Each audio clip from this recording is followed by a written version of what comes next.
આ પાત્રમાં લોટ નથી, પરંતુ માને એક બીજો વિચાર આવ્યો કે ભલે આ પાત્રમાં લોટ નથી, ડબ્બામાં લોટ નથી, પણ આજુબાજુ લાગેલો લોટ છે. માં ડબ્બાને આમ તેમ ઠપકારે છે, અને આપણને ખબર છે જે ડબ્બામાં લોટ રાખતા હોય તેને આજુબાજુ થોડોક તો ચોંટી ગયો હોય, લાગી ગયો હોય છે.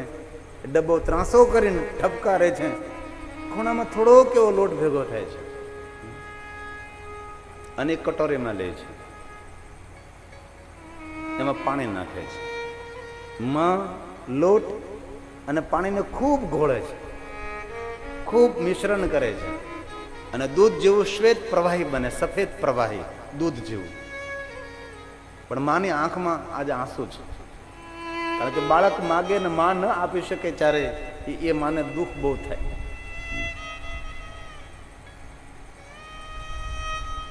આંખમાં આંસુ. માએ વિચાર કર્યો કે હું જો આ દૂધનો કટોરો લઈ અને બહાર જઈશ અને ઉપમન્યુ મારો બાળક મારી આંખમાં આંસુ જોશે તો મારો ઉપમન્યુને ઘણું બધું દુઃખ થશે. તેથી મારા બાળકને મને ખબર પડવા નહીં દેવી જોઈએ કે મારી આંખમાં આંસુ છે. આને માં કહેવાય છે. માને કહી છે બાળકના આંસુ લૂછે પણ પોતાના આંસુને સંતાડી રાખે છે. આવો પધારો પધારો.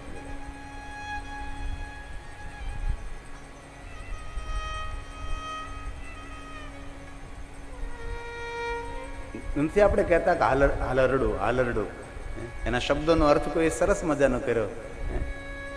બાળક સૂતો હોય ખોયાની અંદર, ઝૂલાની અંદર, ને માં ઝૂલાવતી હોય, માં શું ગાતી હોય છે? હાલરડું. હાલ હું રડું તું સૂઈ જાય, હાલ હું રડું તું સૂઈ જાય, એટલે હાલરડું. હવેની તો ભણેલી ગણેલી આધુનિક માતાને હાલરડા ગાતા નથી આવડતું. અમારી જે મોટી ઉંમરની માતા હતી કેટલા સુંદર હાલરડા ગાતી હતી. એ રાગનો ધબકાર, એ રાગનો ધબકાર બાળક સૂઈ જતું હતું. બહેનો માટે એક પુસ્તક મને કોઈ ભેટમાં આપેલું. કચ્છની અંદર એક સુંદર મજાની પુસ્તકની લાઇબ્રેરી છે, ત્યાંથી મને આપેલું. બહેનો માટેનું પુસ્તક હતું. એ પુસ્તકનું નામ હતું બાની બારખડી. એની અંદર બાળકોનો ઉછેર કેવી રીતે કરવો, માએ બાળકો સાથે કેવો વ્યવહાર કરવો, બાળકોનો ઉછેર કેવી રીતે કરી શકાય, આની અંદર એ ખજાનો ભરેલો હતો. પણ એ પુસ્તકનું નામ હતું બાની બારખડી. તમે જો જરા અર્થ કરો. જો એ માં ધ્યાન ન રાખે, બા ધ્યાન ન રાખે તો બાની બારખડી, રખડી, બાની બારખડી. આવું એક પુસ્તક છે, બાની બારખડી.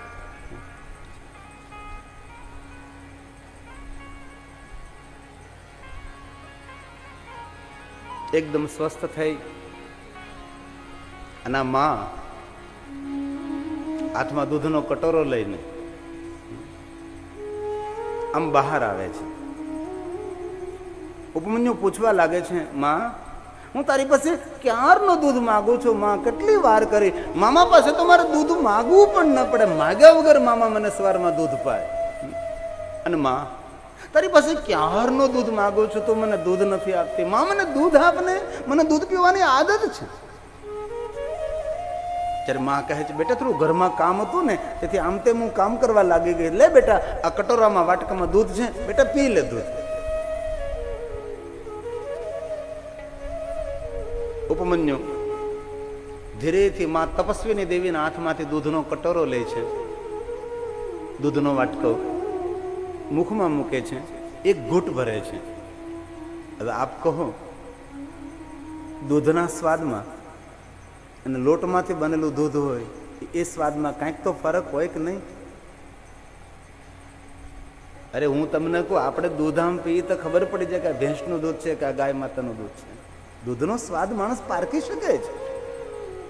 ઉપમન્યુએ દૂધ થોડું પીધું, ધીરેથી કટોરો વાટકો નીચે છોડી દીધો અને માને પૂછવા લાગે, માં આ મામાને ઘરે જે હું દૂધ પીતો અને મામાને ઘરે જે દૂધ મને મળતું હતું એનો સ્વાદ અને આ સ્વાદમાં કંઈક ફરક છે. માં આ દૂધ નથી, માં આ દૂધ નથી, માં મને તો દૂધ પીવું છે, માં મને તો દૂધ આપને. હવે આ માં રહી ન શકે. માની આંખના આંસુ સરી પડ્યા છે. માં ઢગલો થઈ ગયો, માં રડી પડી છે. કે મારા બાળકને હું દૂધ નથી આપી શકતી. અને આ વાત રાજમહેલમાં રહેનારી માં ન સમજી શકે. આ વાત તો ઝૂંપડામાં રહેતી માં સમજી શકે છે. જે માએ નિર્ધનતા જોઈ હોય, જે માએ ગરીબાઈ જોઈ હોય, જે માએ કોઈની વેઠ કરી હોય, કોઈના ઘરના વાસણ માંજ્યા હોય, કોઈના ઘરના પોતા કર્યા હોય, કોઈના ઘરની ગુલામી કરી હોય, ઝૂંપડામાં રહેતી માં, નિર્ધનતાને વરેલી માં, એ માં સમજી શકે છે કે નિર્ધનતા કોને કહેવાય, ગરીબાઈ કોને કહેવાય. અને બહુ આદરથી એક સાધુ તરીકે વિનંતી કરું છું, મોટા ઘરની બહેનો હોય ને, કોઈ મોટા ઘરની બહેનો હોય તેને આદત પડી ગઈ છે કે રવિવાર એટલે હોટલમાં જમાય.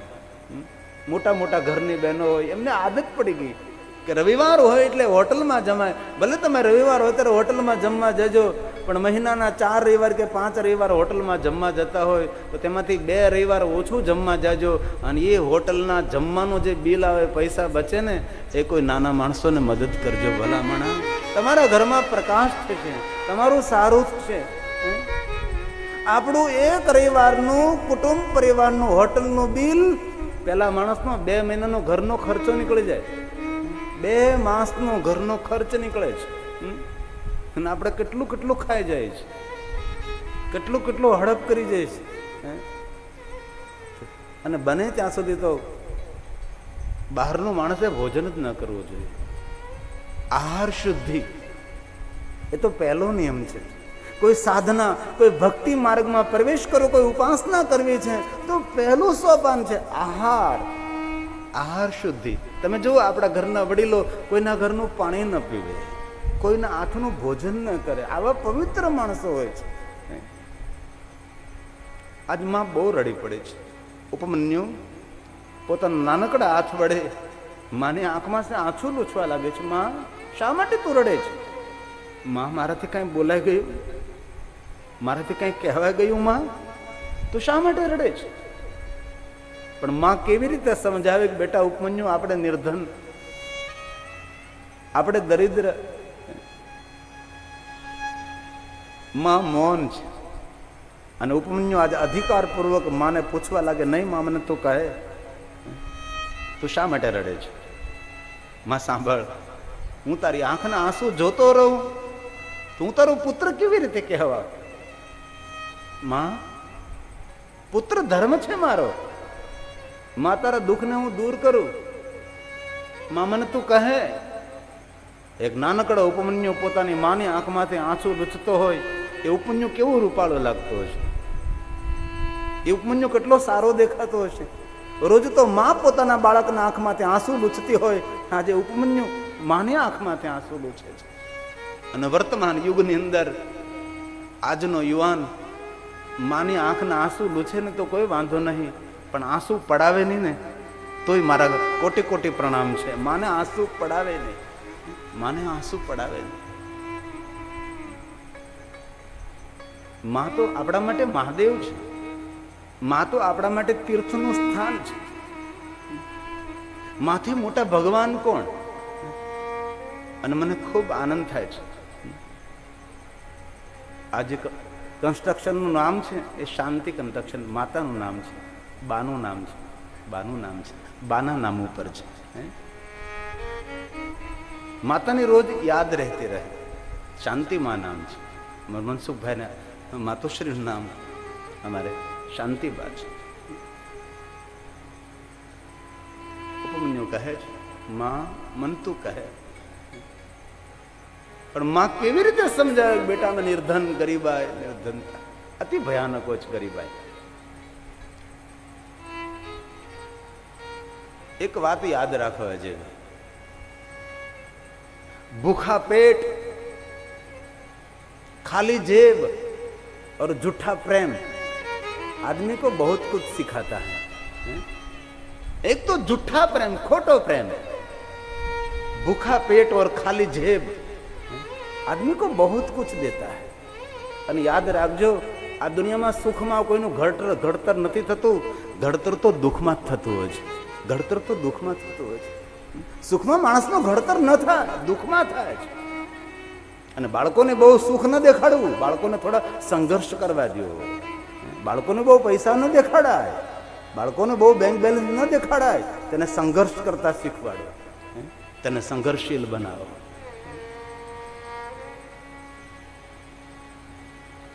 ઉપમન્યુ કહે છે, માં મને કહે તું. ત્યારે માં તપસ્વીની દેવી કહે છે, બેટા ઉપમન્યુ આપણે નિર્ધન છે.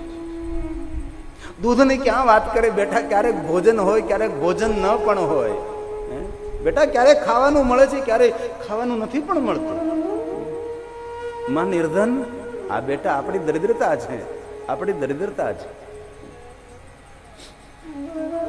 અને નિર્ધનતા, દરિદ્રતા અતિ ભયાનક હોય છે. આમાંથી જે એમાંથી પસાર થયા હોય ને એમને પૂરો અનુભવ હોય છે. નિર્ધનતા કોને કહેવાય, ગરીબાઈ કોને કહેવાય. કેટલા લોકો ઠોકરો મારે, કેટલા માણસો અપમાનિત કરે, કેટલા માણસો તરછોડે, કેટલા લોકો આપણે મજબૂરીનો લાભ ઉઠાવે. આવું બધું આપણે જોયું હોય છે, આવું બધું જોયું હોય છે.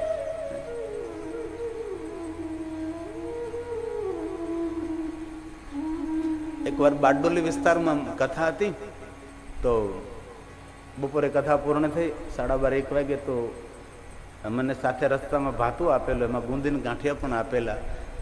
તો મેં રસ્તામાં આવતા હતા, તો સાથે જમવાનું હતું, ટિફિન હતું. તો મારો દિલીપ કહે કે બાબુ મને દહીં કે છાશ આવી. તો કોઈ ડેરી આવી, તો મેં ગાડી એક ટનમાં ઊભી રાખી, અને આ મારો દિલીપ પટેલ એ છાશ કે દહીં લેવા ગયો. તો હું બારીએથી આમ જોતો હતો, તો એક વૃક્ષની નીચે એક બાળક ને 2 દીકરીઓ ઉભેલી, અને બરોબર લગભગ 2 વાગ્યાની આસપાસનો સમય થયેલો, અને ખૂબ તાપ હતો. ત્યારે મને એમ થયું કે મને આયોજકોએ ગુંદી ગાંઠિયા બધું ગાડીમાં આપ્યું છે, તો લાવને. મેં કીધું આ કોઈ નિર્ધન હોય તો એમને બોલાવું, આપું એમને ખાવું હોય તો. મેં પાસે બોલાવ્યા હતા, આવ્યા. તો મેં કીધું તમે જમ્યા, ભોજન કર્યું, ખાધું? બહુ નિર્ધન હતા. નિર્ધન માણસોને કાંઈ કપાળમાં લખેલું ને નિર્ધન છે. એના મુખની કળચલીઓ, એના કપડા, એનું દરહણ, એની મુખાકૃતિ, એના રૂપ રંગ ઉપરથી ખબર પડે કે આ નિર્ધન છે. એને કે કેવું ના પડે. તે 2 દીકરીઓને એક બાળક હતો, એમને શું કહ્યું કે ના, અમારે ખાવાનું બાકી છે. અમારી માં ગામમાં 2 કિલો ઘઉં લઈ અને લોટ બનાવવા ગઈ છે, આપણી ભાષામાં દળવા ગઈ છે. અને અમે લાકડા અને 3 પથ્થરો ને બધું તૈયાર રાખ્યું છે, રાહ જોઈએ છે. આગળ માં આવશે અને પછી લોટ લાવજે. પછી અમે 3 પથ્થરો અને થોડા લાકડા ને બધું તૈયાર રાખ્યું છે. પછી માં રોટલો બનાવશે, ત્યાર પછી અમે ખાવાના છે. આ ભારત દેશની અંદર. પછી મેં કહ્યું હું જે આપું એ તમે ખાશો? તો તેના મુખ ઉપર મુસ્કુરાટ આવે. હા ના નહીં કહ્યું, મુખ ઉપર મુસ્કુરાટ આવે. એનો અર્થ એવો કે એને ખાવું છે. કાગળની થાળી હતી મારી પાસે. એ કાગળની થાળીમાં બુંદીની ગાંઠિયા ઉપર દક્ષિણા મૂકી, અને ત્રણેયને એ 3 ડીશ બનાવીને પણ 1 ડીશ એની મા માટે આપી. અને એ જે દીકરીઓ હતી ને જે બાળક હતું, એના મુખ ઉપર જે મુસ્કુરાટ હતી, એવું લાગતું હતું કે સાક્ષાત કનૈયો આપણી સામે હસતો હોય, સાક્ષાત ભગવાન આપણી સામે હસતો હોય. અને બહુ આદર સાથે કહું છું, ક્યારેક આવું કોઈ જગ્યાએ જોવા મળે ને, તો ગાડીમાં આપણું જે ખાવાનું હોય ને આપી દેવાનું. આપણે ભલે આખો દિવસ ઉપવાસ થાય. ડાયા માણસો આવું બહુ કરે છે. કોઈ ઝૂંપડામાં રહેતું બાળક હોય, કોઈ અંતરિયાળ આમ જતા રોડે, આમ પોરપાટ ગાડી લઈને જતા હોય.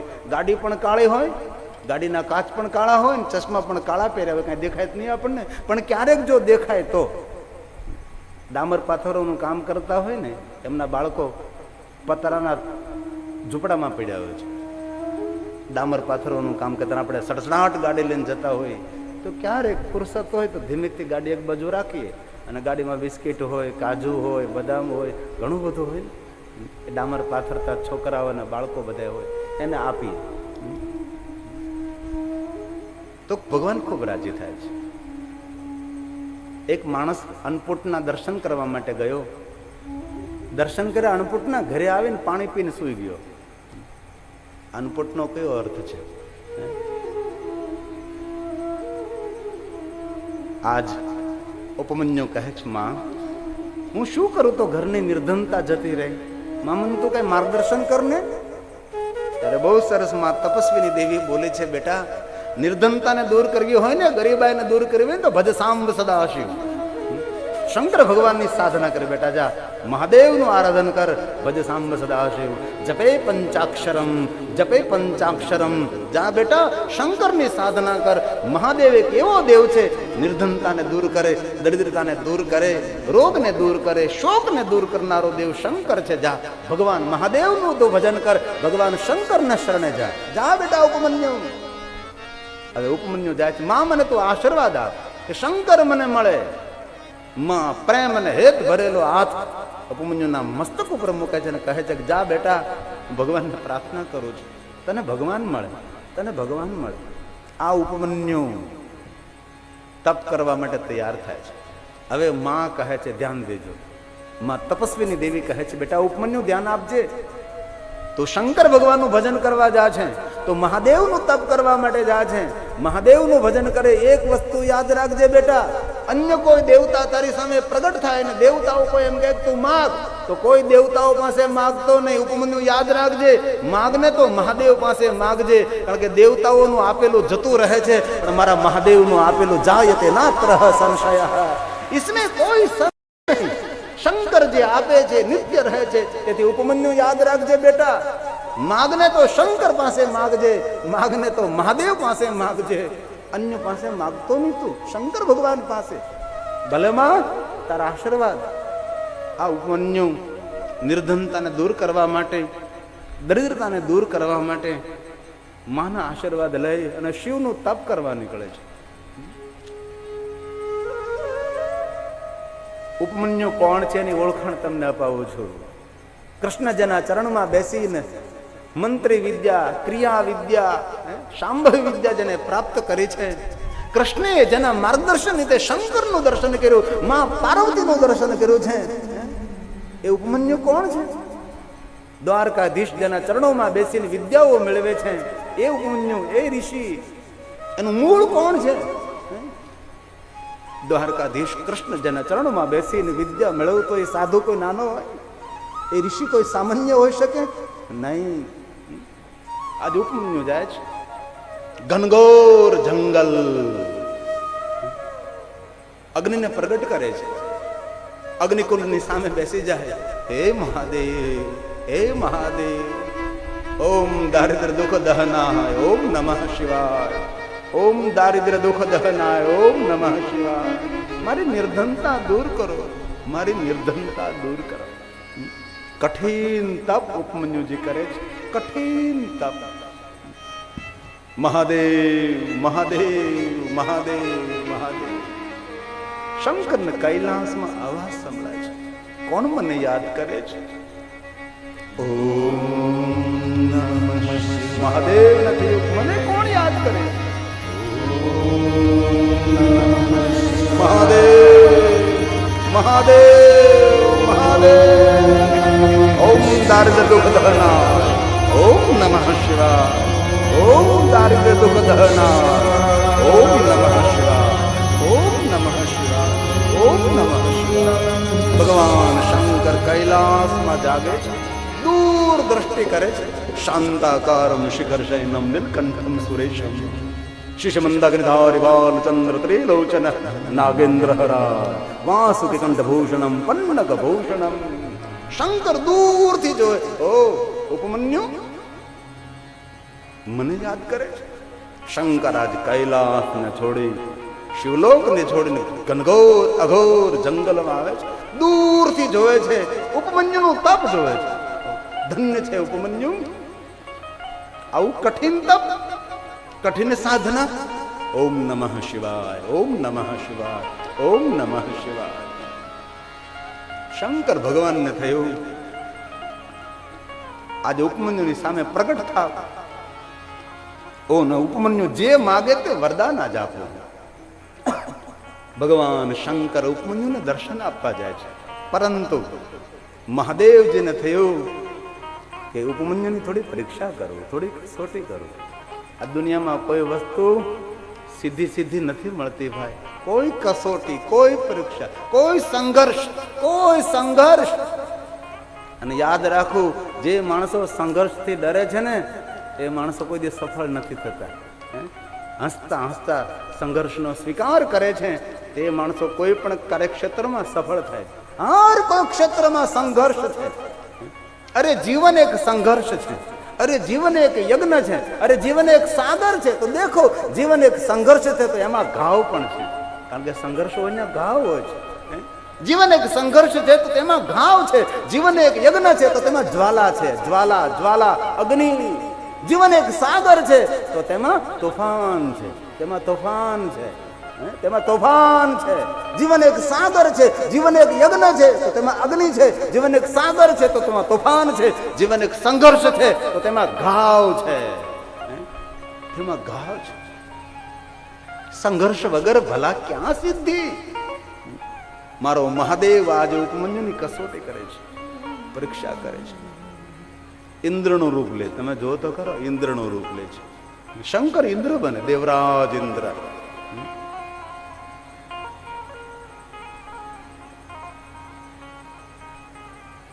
ઉપમન્યુની સામે પ્રગટ થાય છે.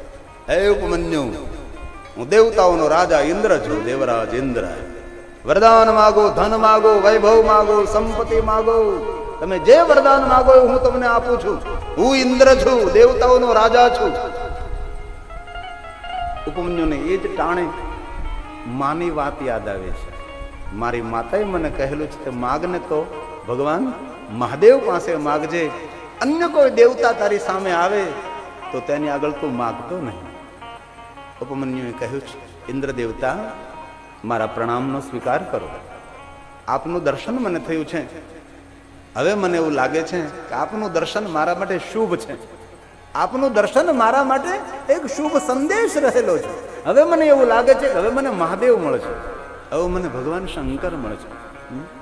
અને એટલું યાદ રાખજો, આંગણે જ્યારે સાધુ સંત મહાપુરુષો સજ્જન પુરુષો પવિત્ર માણસો આપણને મળવા લાગે, આવવા લાગે, ત્યારે કંઈક શુભ થવાનું હોય છે. ત્યારે કંઈક શુભ થવાનું હોય છે. અને આપણા આંગણે આવા ભગવાનના કાર્યો થાય ને એટલા મોટા મોટા મહેમાન જ્યારે આંગણે આવે છે ને, ત્યારે દેવાણી પરિવારે યાદ રાખો કે સારું થવાનું છે.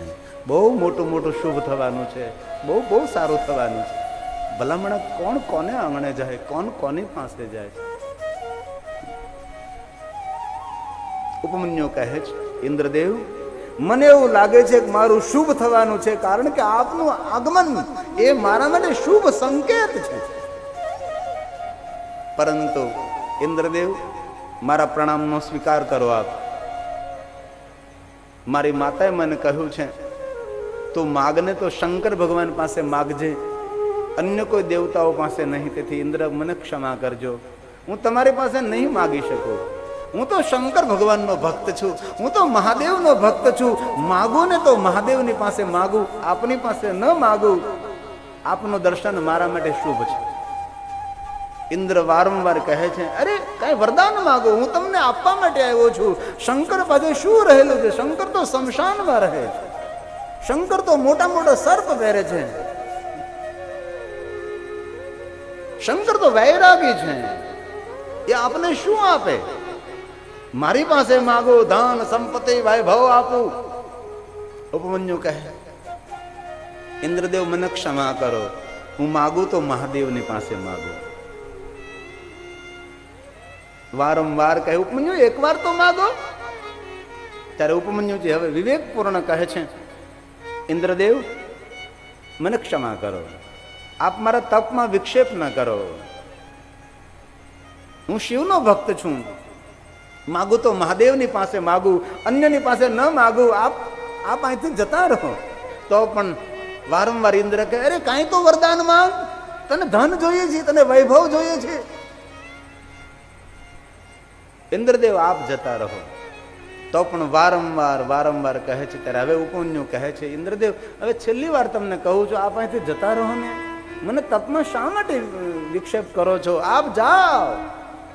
તો પણ ઇન્દ્રદેવ જતા નથી. ત્યારે હવે ઉપમન્યુ કહે છે, ઇન્દ્રદેવ, હું શિવનો ભક્ત છું. મેં તપ કર્યું છે. મારા તપમાં તમે વિક્ષેપ કરો છો. મારી સામે યજ્ઞકુંડ છે, અને યજ્ઞકુંડમાંથી ભસ્મ લઈને અભિમંત્રિત કરીને તમારી પાસે, તમારી ઉપર ફેંકીશ. તમને બાળીને ભસ્મ કરી દઈશ. આપ જતા રહો, આપ જતા રહો. તો પણ ઇન્દ્ર કરે કે વરદાન તો માગ તું, વરદાન તો માગ. હવે ઉપમન્યુ કહે છે, ઇન્દ્ર, હવે હાથમાં ભસ્મ લઉં છું.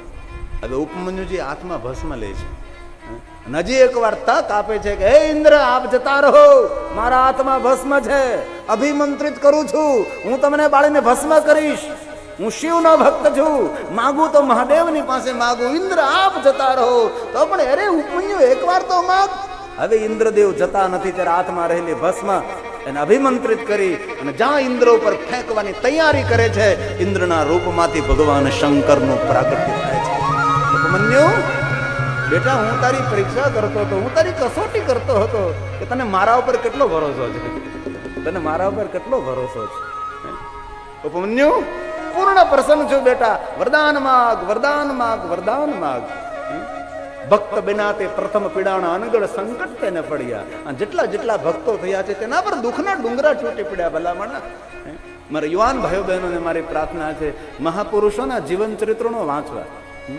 આપણા દુઃખ તો સામાન્ય લાગે છે, ક્યારેક નરસિંહનું જીવન ચરિત્ર, ક્યારેક જલારામનું જીવન ચરિત્ર, ક્યારેક મીરાનું જીવન ચરિત્ર, તુકારામનું જીવન ચરિત્ર, સ્વામી વિવેકાનંદનું જીવન ચરિત્ર, સમર્થ રામનું જીવન ચરિત્ર, સમર્થ જીવન ચરિત્ર. આવા મહાપુરુષોના જીવન ચરિત્રો જીવનમાં પ્રેરણા આપે છે. કેવા દુઃખના ડુંગરા તૂટી પડ્યા હોય તો પણ એ ન ભક્તિ છોડે, ન સતમાર્ગ છોડે, ન સારો માર્ગ છોડે, ન લોભમાં પડે, ન લાલચમાં પડે, ન પરમાદી બને, ન આળસુ બને, ન મુખમાં અને શબ્દોમાં કડવાશ આવે